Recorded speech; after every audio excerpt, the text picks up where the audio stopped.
would still exist independent of you and your feeling. Truth, God's existence, the purpose that He has created is independent of me thinking about it or not thinking about it, like an atheist. With that. Yeah. So what we're saying is when the Creator tells us why He's created us, we know the truth. I think like, why am I created? Like, I'm created, there's probably many reasons I'm created to do something in this world. There's a purpose to my creation. Are you making up your own purpose, or is this like, what the Creator tells you? Well, no, because like, I think you've got received downloads on like what I am called to do. Like, I have callings, like I want to do this thing. Like, I'm not like, I want to be this person and stuff. I just follow my heart, my intuition, and do things that bring me joy and happiness. I understand. And so that to me is like my purpose, my truth is just like being in touch with myself, doing what brings me joy and happiness, being compassionate, having good values. But what I'm saying is, I understand what you're saying. It's a good intention is clearly there, but the slight problem is this, as I explained before, people who have gone along this path, like the philosophers in Hinduism, when they wrote all the Upanishads, right? Many Upanishads, right? And how the Gita reconciled it, the Buddhist Palnik text. Many texts you have from the Eastern side, in the philosophical text, they disagreed in terms of what exactly is the real truth. I talked about pantheism, panentheism, perennialism. I talked about some kind of deistic understanding of God, an atheistic understanding of God, or there is monotheistic understanding of God, monad, monism, so many different types. They all cannot be true, even though they went along their path of meditation and self-discovery.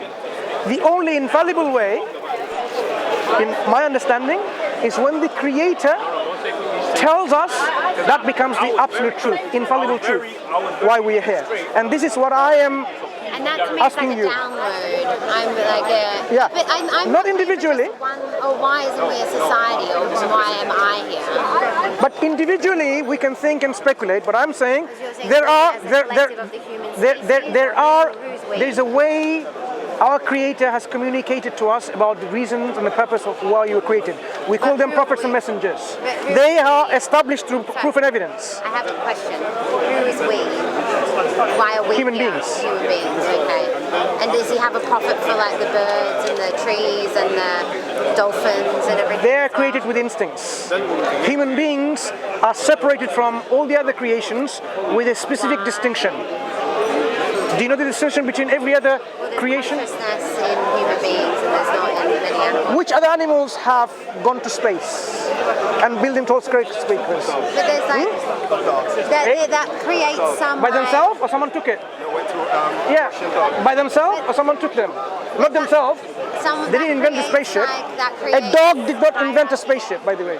That creates like that humans are better than. No, not better.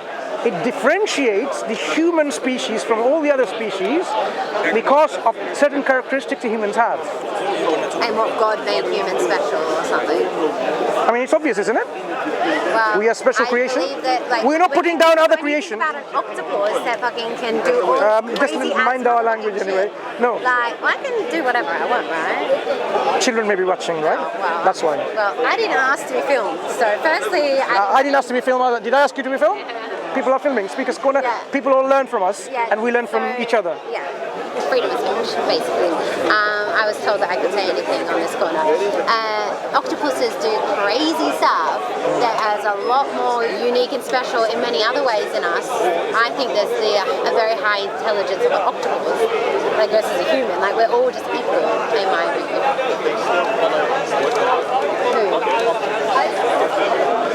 Do they have cognition like us? Cognitive abilities like us? Maybe, but why is cognition better? It's important because when we look at the difference between cognitive abilities, when we talk about cognitive, look, we can differentiate between species based on several things. For example, when we look at cognitive abilities, a parrot, for example, can imitate sound, but does it have the cognitive ability to understand language? Maybe not, but... It's not maybe not, it's clearly not. Well, no, it doesn't. Sorry? But like, not your language. I'm saying but other you can't, language. but we can't. understand a Yeah, parrot? we can't understand a parrot. You understand about it. If you studied enough, you might perhaps pick up certain sounds Yeah, and what they talk about. Yes, we can.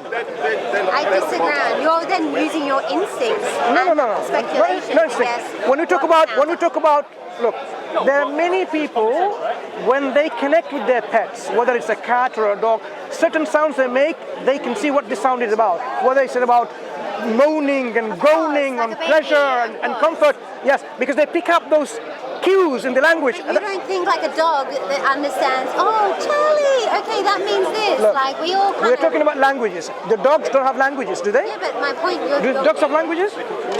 Do have languages? I'm not asking you that question. You have a Look. way about...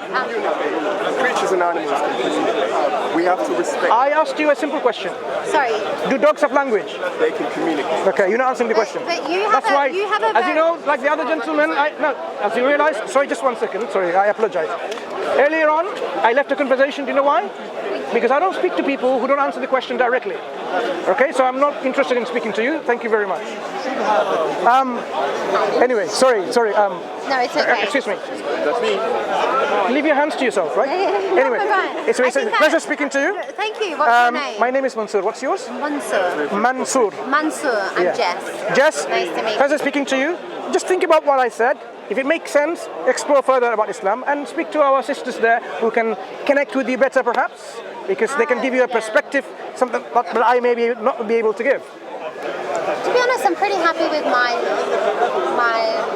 stuff, but I appreciate the work. There's always better room for improvement, right? Can I give you some feedback? Of course. When you ask questions, there's a lot of like bias and opinion in like you're projecting your views in your question. Is that wrong? Is anything wrong about it? No, but like. What's wrong about it? It's a bit uncomfortable when having a conversation. The way you ask me questions, it's like kind of pushing me down a route, and then like it would maybe the way you ask questions is like a little. Do you want me to? So would you prefer rephrasing the same question a different way? Yeah, it's maybe like a tone. Tone. I accept. The tone. I accept. Questions are helpful. I thank you for your feedback. Because it's just like It's a welcome. It's a welcoming feedback. It's Yeah, really appreciated. Sorry, I don't mean it from a. No, I really appreciate it.